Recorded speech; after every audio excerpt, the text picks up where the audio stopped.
The founders must form a national government. In 1787, through months of passionate debate, they create a written constitution. For the country's highest office, they imagine something new in the history of the world. A leader not born to power like a king or queen. A leader who has not seized power through conquest. A leader not separate from the people, but elected by the people, from among the people. We, the people. This is a new idea, an American idea. The idea of a president.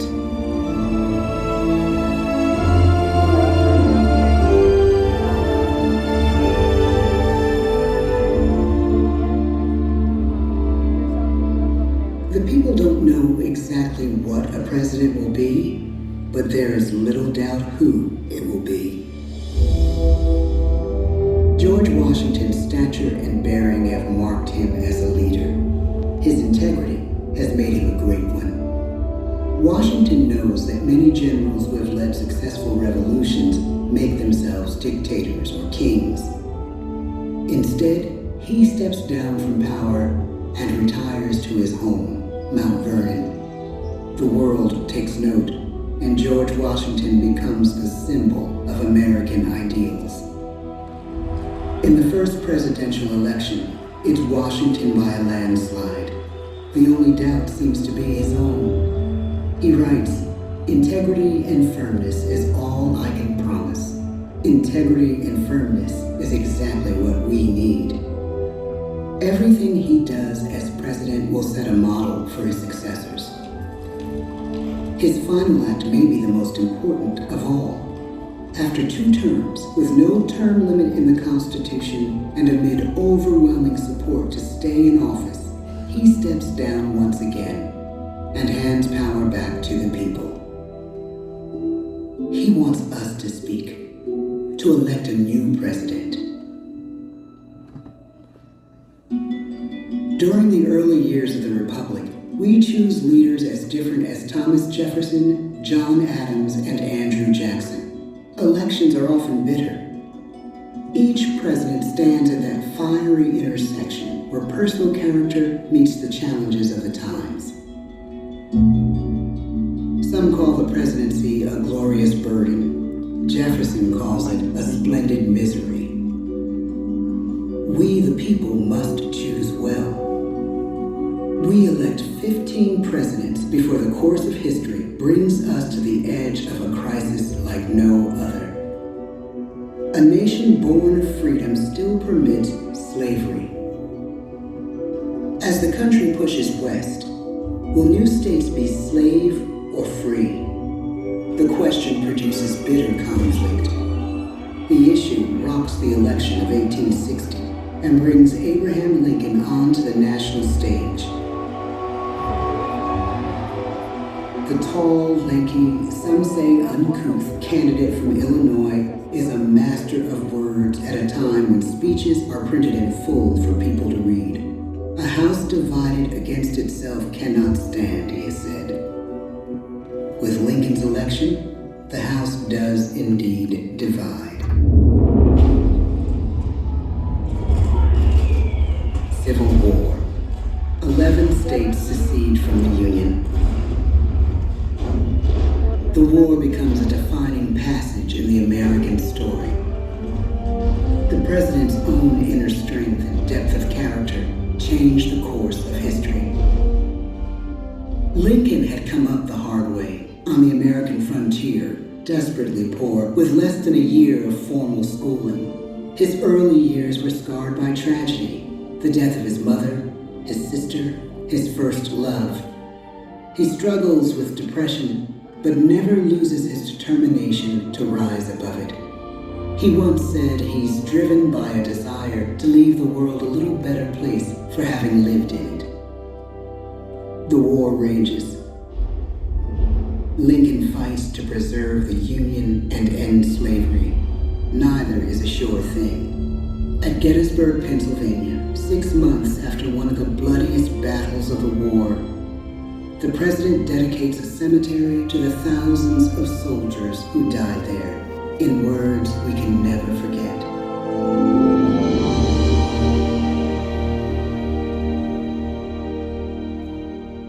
"Fourscore-and-7 years ago, our fathers brought forth on this continent a new nation, conceived in liberty and dedicated to the proposition that all men are created equal. Now we are engaged in a great civil war, testing whether that nation or any nation so conceived and so dedicated can long endure. We are met on a great battlefield of that war. We have come to dedicate a portion of that field as a final resting place for those who here gave their lives, that that nation might live. It is altogether fitting and proper that we should do this. But in a larger sense, we cannot dedicate, we cannot consecrate, we cannot hallow this ground. The brave men, living and dead, who struggled here, have consecrated it far above our poor power to add or detract. The world will little note, nor long remember what we say here, but it can never forget what they did here. It is for us, the living, rather, to be dedicated here to the unfinished work, which they who fought here have thus far so nobly advanced. It is rather for us to be here dedicated to the great task remaining before us, that from these honored dead, we take increased devotion to that cause for which they gave the last full measure of devotion. That we here highly resolve that these dead shall not have died in vain, that this nation, under God, shall have a new birth of freedom, and the government of the people, by the people, for the people, shall not perish from the earth. The blood of over 500,000 Americans is spilled in this Civil War. President Lincoln's enduring hope is to give true meaning to the sacrifices of so many, to lead us to that new birth of freedom. With the end of the war and the end of slavery, a new birth truly begins. As we roll toward the 20th century, settlers roll west on wagon wheels and railroads connect the nation coast to coast. Millions of immigrants pour in from Europe and Asia. Population doubles. Our economy triples. Our standing among nations rises. We need presidents who can lead both at home and abroad. At the same time, a young Theodore Roosevelt is retreating from New York politics and personal tragedy. The death of his wife and his mother on the same day in the same house. In the Badlands of North Dakota, he rethinks his life and the life of his country. He returns stronger in body and spirit. His renewed energy is just what his country needs. Wow. American industry is booming, but social tensions are rising. A progressive movement is bubbling up, pushing for change, and change is needed in the working and living conditions in cities. The gap widens between rich and poor. The demand for change grows stronger. Teddy Roosevelt is a knight on a crusade. He speaks with force and vitality in clear terms that make colorful headlines at a time when mass-market newspapers have become the new media. To define his foreign policy, he borrows a phrase from an African proverb: speak softly and carry a big stick. But his greatest accomplishments are made at home. He breaks up giant monopolies, protects workers' rights, and calls for a square deal for all Americans, rich and poor, capitalist and wage earner. And a square deal for every man and every woman in the United States. He calls on America to be as great as the natural grandeur of its lands.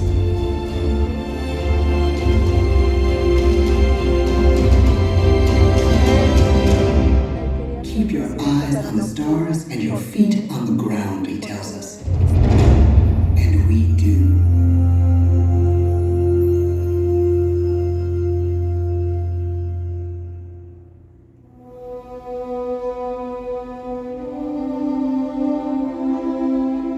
La Gran Depresión. 1929, the bottom fell out of the market. 12 million unemployed. The breadlines and the results of the 1932 election now appear. When we elect our 32nd president, it is the worst of times. The course of history and the course of one president's life again shape a turning point in our national destiny.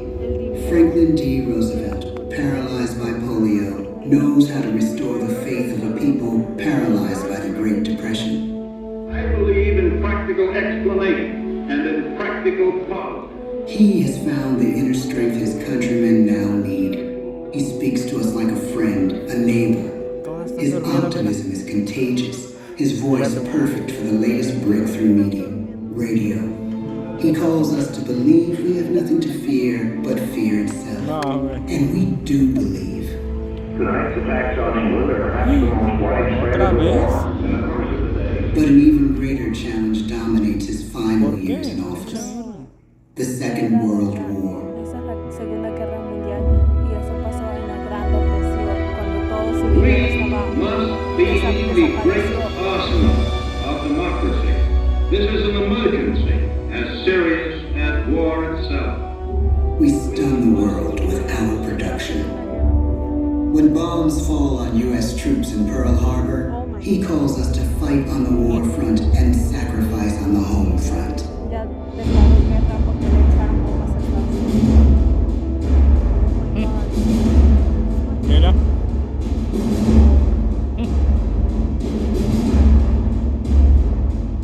The harder the sacrifice, the more glorious. Mira, ¿cuántos murieron?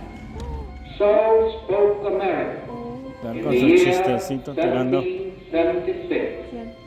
So speak America. Para ellos es orgullo. The world changes. The country changes. And yet, in one sense, what we need most from our presidents has never changed. A guiding vision that calls forth the best that America can be. Will outer space be developed for the benefit of all mankind? Or will it become another focus for the arms race? The choice is urgent, and it is ours to make. Ask not John what your Kennedy, country can do for you. 1961. Ask what you can do for your country. But really, it's all of us Martin Luther King Jr. who must overcome the crippling legacy of bigotry and injustice.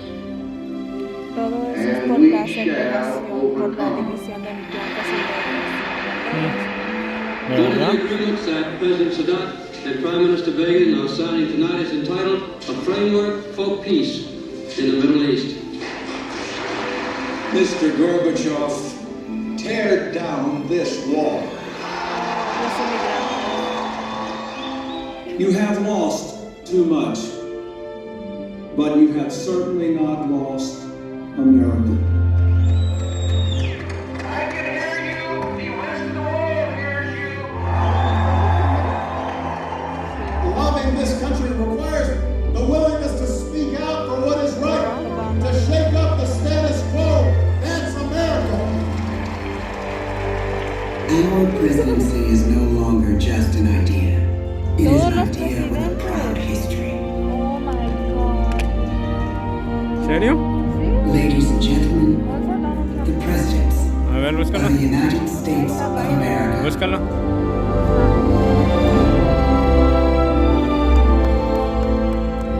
George Washington, John Adams, Thomas Jefferson, James Madison, James Monroe, John Quincy Adams, Andrew Jackson, Martin Van Buren, William Henry Harrison, John Tyler, James K. Polk, Zachary Taylor, Millard Fillmore, Franklin Pierce, James Buchanan, Abraham Lincoln, Andrew Johnson, Ulysses S. Grant, Rutherford B. Hayes, James A. Garfield, Chester A. Arthur, Grover Cleveland, Benjamin Harrison, William McKinley, Theodore Roosevelt, William Howard Taft, Woodrow Wilson, Warren G. Harding, Calvin Coolidge, Herbert Hoover, Franklin D. Roosevelt, Harry S. Truman, Dwight D. Eisenhower, John F. Kennedy, Ese lo asesinaron. Lyndon B. Johnson, Richard M. Nixon, Gerald R. Ford, Jimmy Carter, Ronald Reagan, George Bush, Bill Clinton, George W. Bush, Barack Obama, Donald Trump,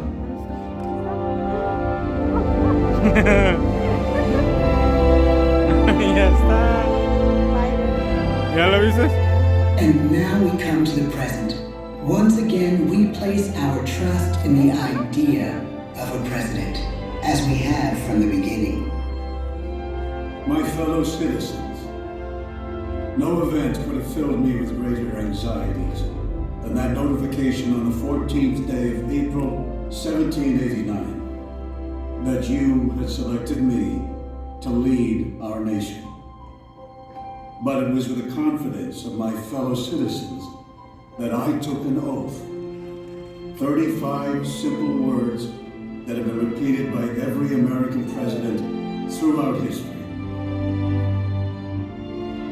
I, Joseph Robinette Biden Jr., do solemnly swear that I will faithfully execute the office of President of the United States, and I will, to the best of my ability, preserve, protect, and defend the Constitution of the United States.